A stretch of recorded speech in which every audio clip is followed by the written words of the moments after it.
रियासत तेलंगाना भर में यौम जमहूरिया बड़े ही जोश व खरोश के साथ मनाया गया। शहर हैदराबाद के पुराने शहर के इलाके Falaknuma assistant divisional engineer operation के दफ्तर में भी 76वीं यौम जमहूरिया तकरीब मनाई गई।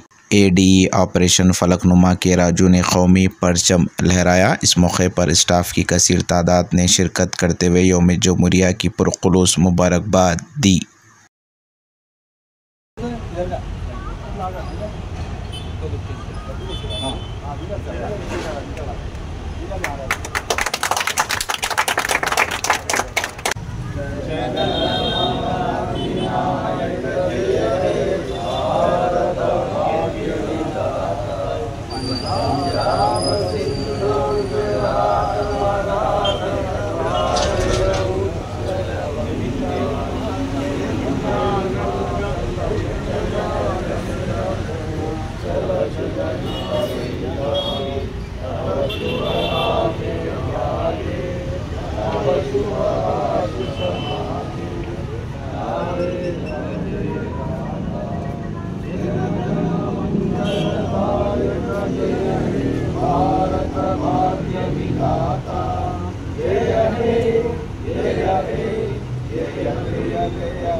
అందరికీ నమస్కారం। నా పేరు కే రాజు, AD ఆపరేషన్ ఫలక్నామా। ఈరోజు మనం అందరం 76వ గణతంత్ర దినోత్సవాన్ని పురస్కరించుకొని ఫలక్నామా సబ్ డివిజన్లో మనం జెండా ఆవిష్కరణ చేస్తున్నాము। ఈరోజు మనకు గణతంత్రం ఇచ్చేసిన రోజుని మనం జాతీయ పండుగగా నిర్వహించుకుంటాము। అందులో భాగంగా మన TGSPDCL తరఫున మనం ఫలక్నామా సబ్ డివిజన్లో ఈరోజు జెండా కార్యక్రమం ఏర్పాటు చేసుకున్నాము। మీ అందరికీ కూడా శుభాకాంక్షలు తెలుపుతున్నాను। ఇక్కడ విచ్చేసినటువంటి మన ఫలక్నామా సెక్షన్ AE గారికి, ERO స్టాఫ్ అయినటువంటి సిరాజ్ గారికి, అట్లనే ONM స్టాఫ్కి, సబ్ ఇంజనీర్లకి, సబ్స్టేషన్ స్టాఫ్కి, FOC స్టాఫ్కి, వివిధ రంగాల్లో ఉన్నటువంటి కాంట్రాక్టర్లకి అందరికీ కూడా నా యొక్క శుభాకాంక్షలు। మనకు మన పెద్దలు ఎన్నో ప్రాణత్యాగాలని, ధనాన్ని, మానాన్ని అడ్డుపెట్టి మన స్వాతంత్ర పోరాటంలో పాల్పంచుకొని వాళ్ళ త్యాగాల ఫలితంగానే మనకు 1947 ఆగస్టు 15వ తేదీ మనకు స్వాతంత్రం వచ్చింది। స్వాతంత్రం వచ్చిన తర్వాత ఆ రోజుల్లో ఉన్న పరిస్థితుల్లో భారతదేశాన్ని ఒక మంచి మార్గంలో ఎలా నిర్మించుకోవాలనే ఉద్దేశంతో ఒక రాజ్యాంగ పరిషత్ని ఏర్పాటు చేయడం జరిగింది।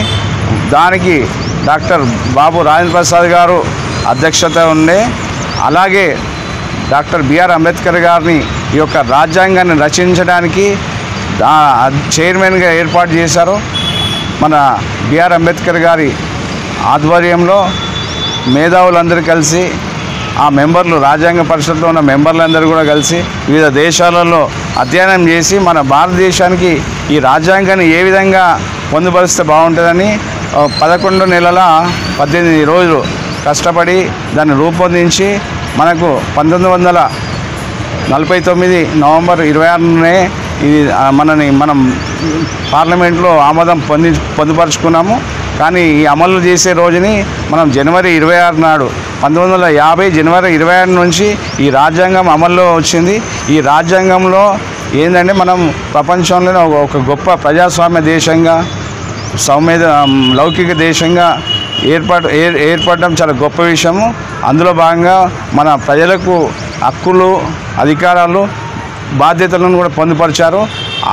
అందులో భాగంగానే ఈ యొక్క ఎలక్ట్రిసిటీ డిపార్ట్మెంట్ అనేది ఒక డిపార్ట్మెంట్ అనేది ఏర్పడ్డది। అందులో మనం అందరం పనిచేస్తున్నందుకు నేను చాలా గర్వపడుతున్నాను। ఎందుకంటే ఈ యొక్క సంస్థ ఎలక్ట్రిసిటీ అనేది ఈ దేశంలో అభివృద్ధిలో ముందు పాత్ర పోషిస్తుంది। అందులో మనం అందరం కూడా భాగస్వాములు అయినందుకు చాలా సంతోషంగా ఉంది। మనం అందరం కూడా ఈ దేశాన్ని, మన రాష్ట్రాన్ని, మన సంస్థని ముందుకు నడిపించాలంటే మన అందరం కూడా కష్టపడాలి, ఇంటిగ్రేట్గా పనిచేయాలి, మన బాధ్యతగా పనిచేయాలి। మనకు మంచి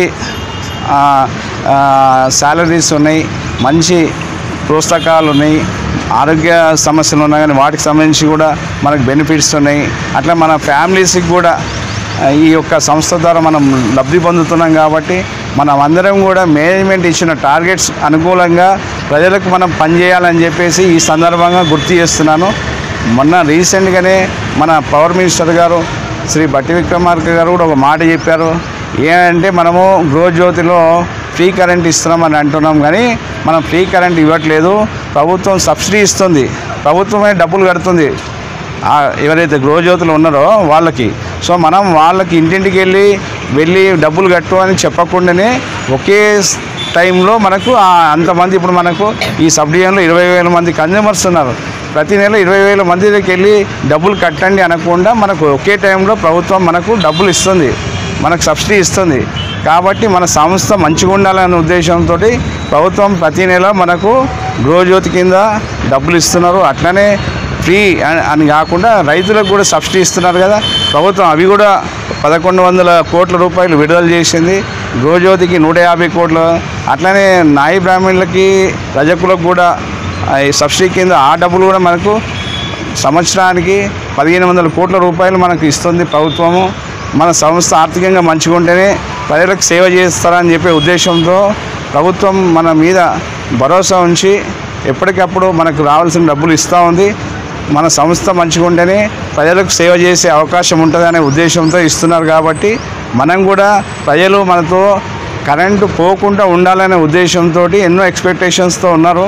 కాబట్టి దానికి అనుగుణంగా మనం అంతా ఆర్నిషల్ పనిచేసి ప్రజలకు సేవ చేయాలని విజ్ఞప్తి చేస్తూ ఉన్నాను. అట్లనే ఈ సంస్థ నడవాలి అంటే మనం బిల్లులు సరైన సమయంలో ఇవ్వాలి. అలాగే ఆ బిల్లులు ఇచ్చిన దానికి మనం వాళ్ళకి రిక్వెస్ట్ చేసో వాళ్ళకి చెప్పో మనం వసూలు చేసుకొని మన సంస్థని ఆర్థికంగా కూడా బలోపేతంగా చేయాలని చెప్పి ఈ సందర్భంగా మీకు అందరికీ కూడా విజ్ఞప్తి చేస్తున్నాను. ఈ అవకాశం ఇచ్చిన మీ అందరికీ కూడా కృతజ్ఞతలు తెలుపుతున్నాను. ముగిస్తున్నాను. Thank you.